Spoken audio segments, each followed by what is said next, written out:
Well, here it is.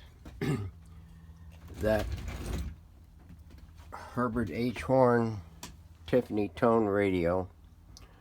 Um, I had to shelve it for a short period. I was waiting for this tube to come in.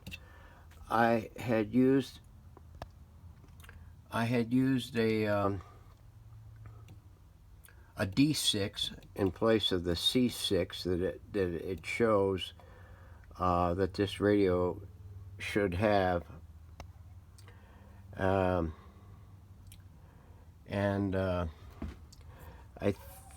I replaced the D6 in here because the other one was weak and it wasn't producing very good quality sound, at least as far as filtering through the first IF stage.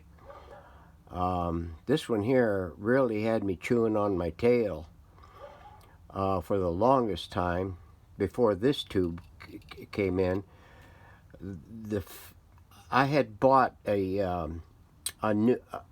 different tube tester, and the one I recently bought would test all the way to the 4-pin types, like the number 80 tubes and the 5-pin tubes and the 6-pin tubes, as well as the standard octal and the loctal type tubes and the miniatures. But there was no setting for a D6 or a C6 tube, so what you got is what you got. And so I had to do substitute after substitute in order to get the best quality tubes, in order to get this thing to receive anything. It was a little messed up in the beginning because the parts that were replaced in there, well, they had made an error in one of the connections to one of the E-caps that went on each side of the field coil.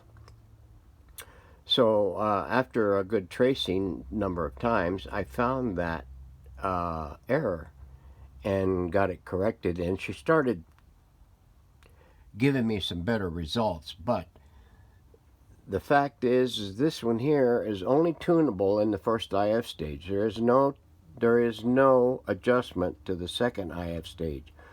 What it is what you got. So this one here had a different coil mounted up in it, and now this coil came to me from the owner in a bag, and the other coil, let me see if I can find it. This coil was mounted up in here like so, and this coil almost puts me in mind of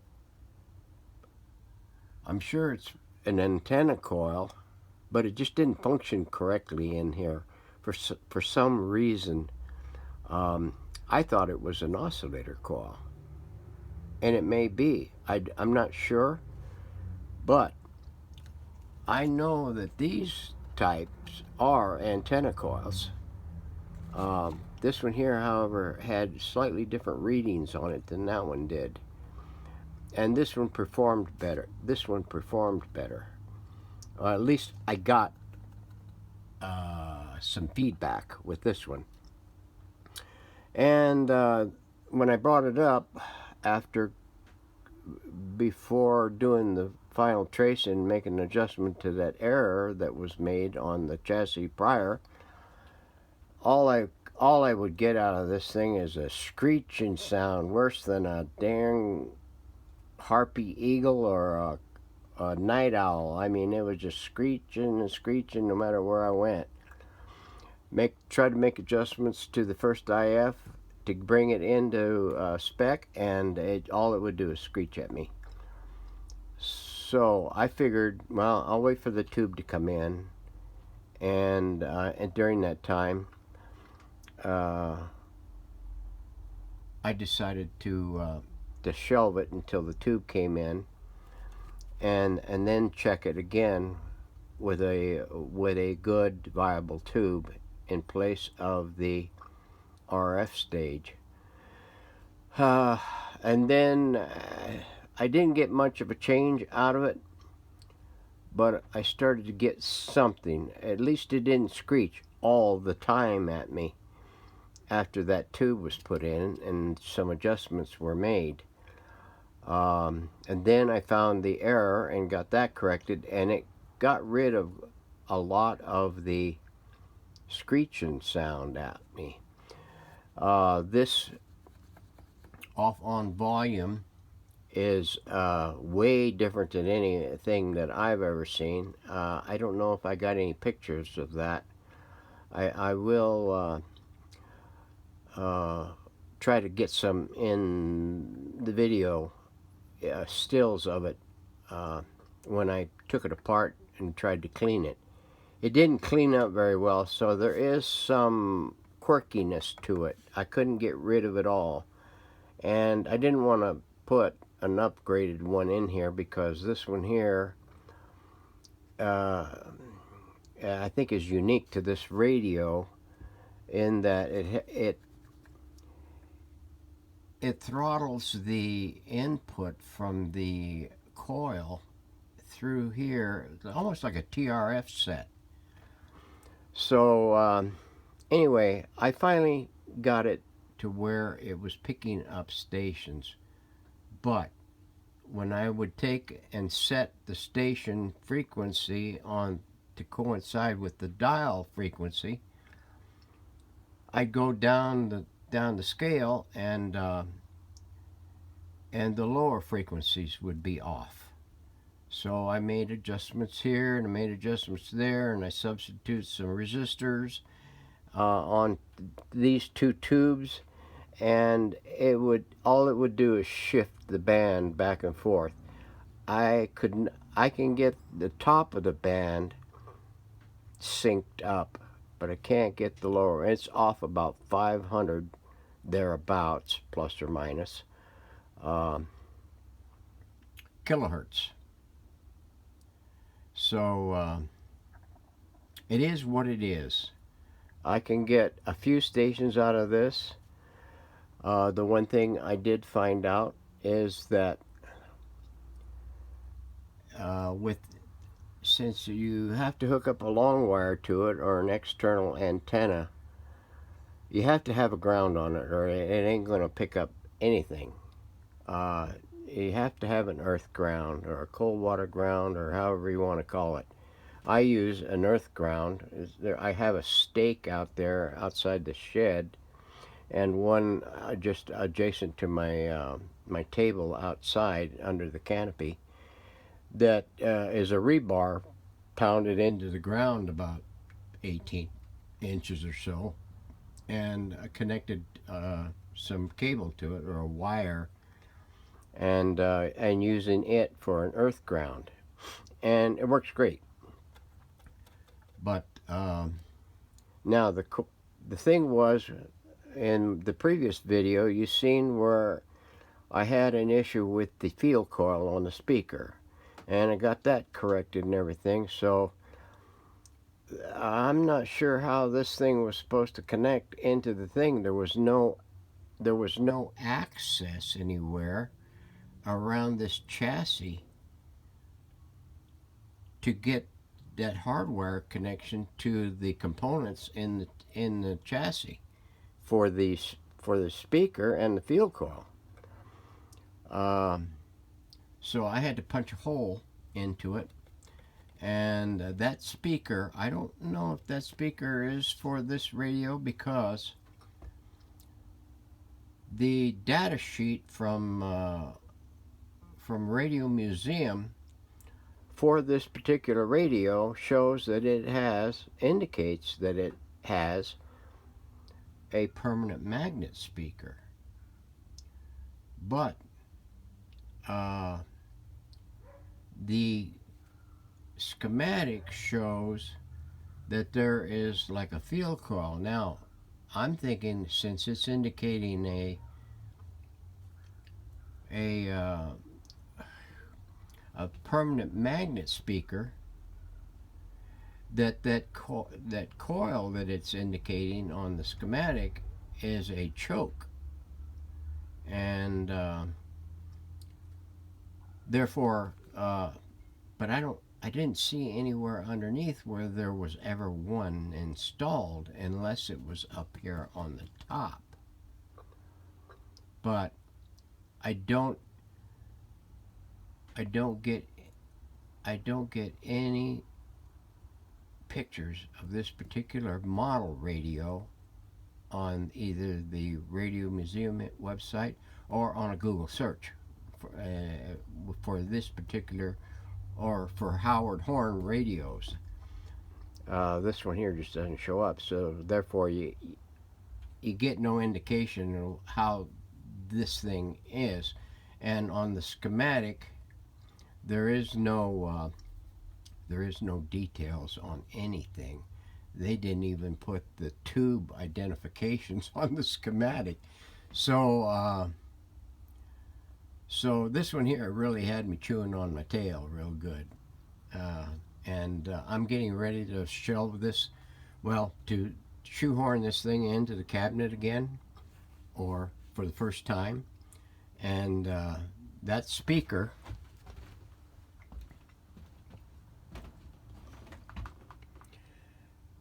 it can't mount. For some reason, this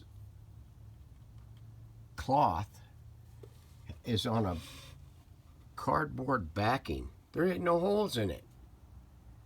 So I'm thinking that with this radio,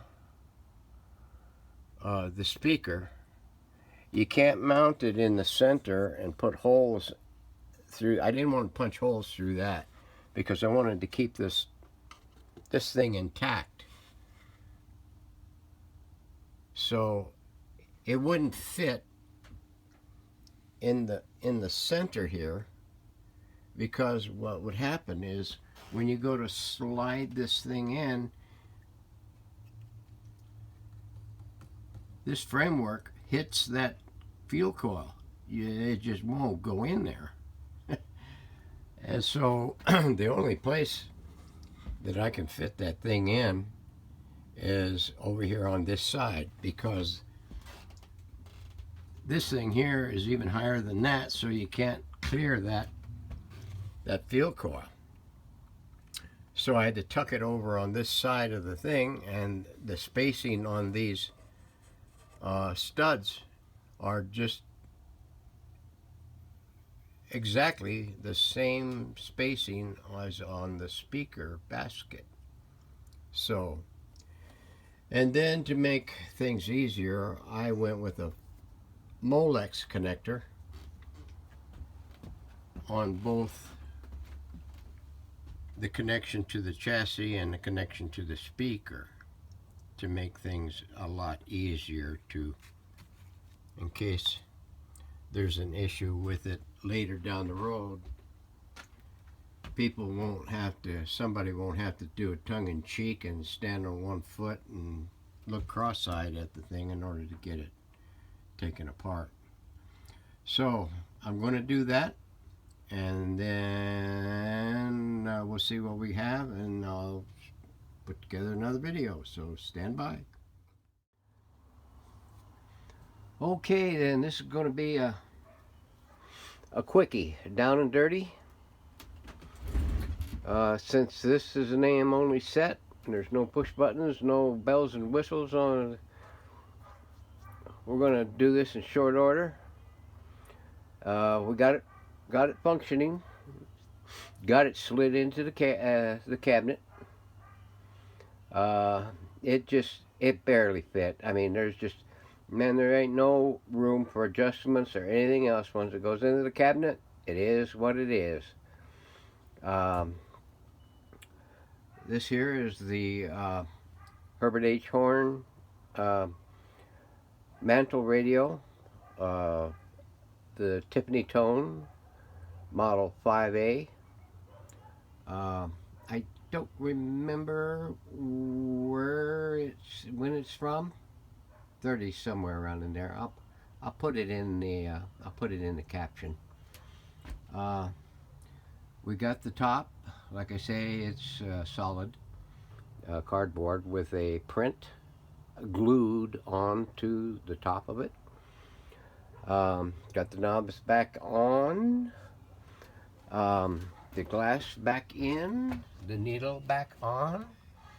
We got life going on inside the cabinet. Those are really bright lights.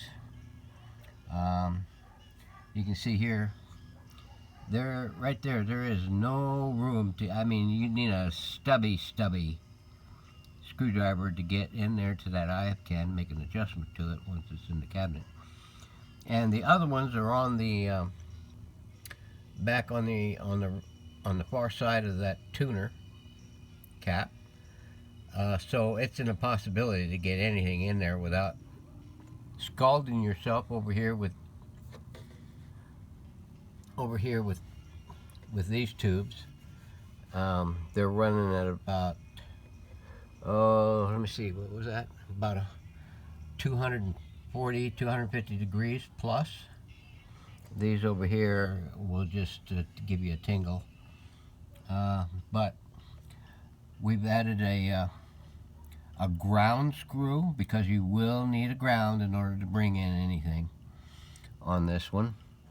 The antenna lead, we just dribbled out the back, and it's got a new HHH sticker. There's a new patent sticker over there in the corner underneath that speaker. You see that speaker there? Yeah, it just barely fits in. I mean, that IF can is right close proximity to that coil. Like I say, this here called for a permanent magnet speaker, and I'm guessing somebody just decided to, when they reworked it the last time and left it undone, I guess they couldn't get it working because maybe the choke was open coil, and they just managed to get a Rolla speaker, field coil speaker, in place of it, but it still doesn't explain the solid cardboard with the print on top of it. I mean, all the sound would have to come out the back of the speaker and into the back of the cabinet. So we're gonna go through and do a quick scan. There's only like 2, maybe 3 stations that come in. Like I say, this operates like a TRF set. It doesn't have any sensitivity to speak of, but it works. So let's go ahead and turn it up.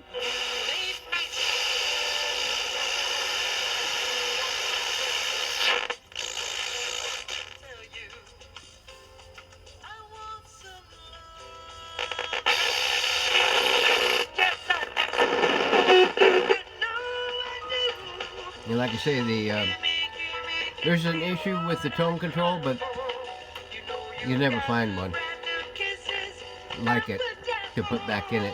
And I didn't want to modify it with a new existing current age device. I tried to clean it up the best I could, and as long as you don't overdrive it, it'll be with us one more time. 96.3 FM KYBC. It should be all right. So I'm Joel Clark, a Select Quote agent. now it's off save you hundreds of dollars on both ends. A woman named Linda just called. I noticed now that it's back in the cabinet, the top end is off just about as far as the back end, the low end is. And like I said, there's no room for adjustments now that it's in the cabinet. 10-year, $500,000 policy. That's way more.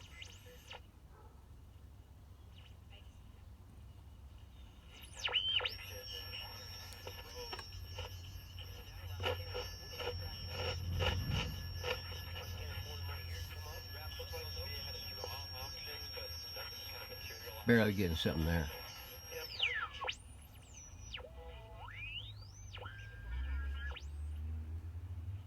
All this kind of crazy stuff, 3 to 2, 5 to 4, 6 to 5. So there were some exciting games. I'm not really sure. That might be Prescott Valley, I know they don't even which really is watch baseball off that much. probably We're just about a excited good about it, and it was a lot of fun to see some of those. And it seems 100 like we were talking about the pitching woes, be it kilocycles. starters or relievers or anything, when it comes to these pitchers.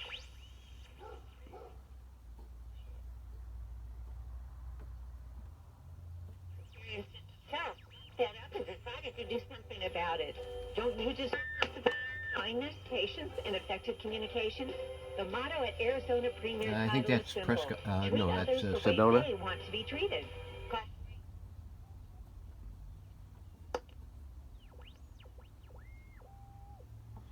That's pretty much it. So, it works.